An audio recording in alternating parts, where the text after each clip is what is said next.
What's up guys? Today we're playing Epic 7 Dark Expedition. This video is to show you what kind of stats and heroes that you might use in order to pass the Dagger Sicar normal achievement. So in this case, I use Falconer Kluri as my tank. You always want a tank in the first row because they take less damage, and you want someone that has a non-attack skill. That way you help to remove your debuff that the boss puts on you every time they do an S3. In this case, Falconer Kluri helps a little bit with healing on her S2. She also helps to cycle your characters with the S1. But most importantly is that she will remove the defense buff the boss puts on himself, and then allow you to have that non-attack skill to remove the debuff that he puts on you, right? As you can see from her stats, she's not on my best gear. I only use this character in expeditions as my tank for the Dark and for the Earth boss. But you know, back in the day we used to use her a lot, and I don't think I've updated this character in like a year. So it is what it is. The artifact doesn't really matter. I use the Rise of the Monarch just because I have it. I tried to use Aureus on her, but I find that she takes too much damage during the AoE, and then she just dies. I think that I have her on a defense necklace. If this were a health necklace, then you can use Aureus, and that would help your characters live a little bit longer. But her main purpose here is just to cycle, to use the non-attack skill, and then to help keep your team alive. The next character that I'm going to use is the queen of all expeditions and general PvE, Tamarrine. I haven't used this character in a long time. I used to use her for Arena and Guild War back before everyone was 200, 300 speed. So she's still on the same gear that she's always been on. Ideally, what you would want is about these stats, about this speed, but with at least 85 effectiveness, and if you could, 100 effect resist. This will allow you to not get your skills reset by the ad, and then give you some effectiveness. That way you can help with the defense buff removal if you had to. Her main purpose is just to cycle all the characters, right? She's going to increase their combat readiness. She has dual attacks. She's really the perfect package for PvE. I have her on potion because I used to use her in Arena a lot, and it helped to remove a lot of the bizarre first turn debuff.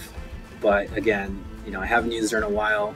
There's a lot of artifacts you can use. I just have this because I haven't updated her.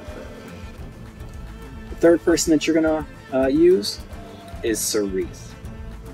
The main purpose of Cerise is to apply the speed debuff, and then to occasionally do dual attacks.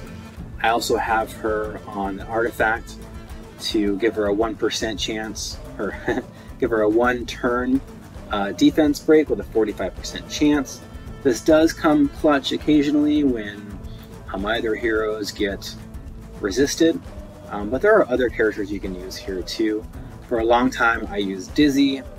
The main purpose, or the main thing that you want to go for, is it really helps with the dual attacks to get more damage, the defense break, and then the speed down. As much speed as you can get on her.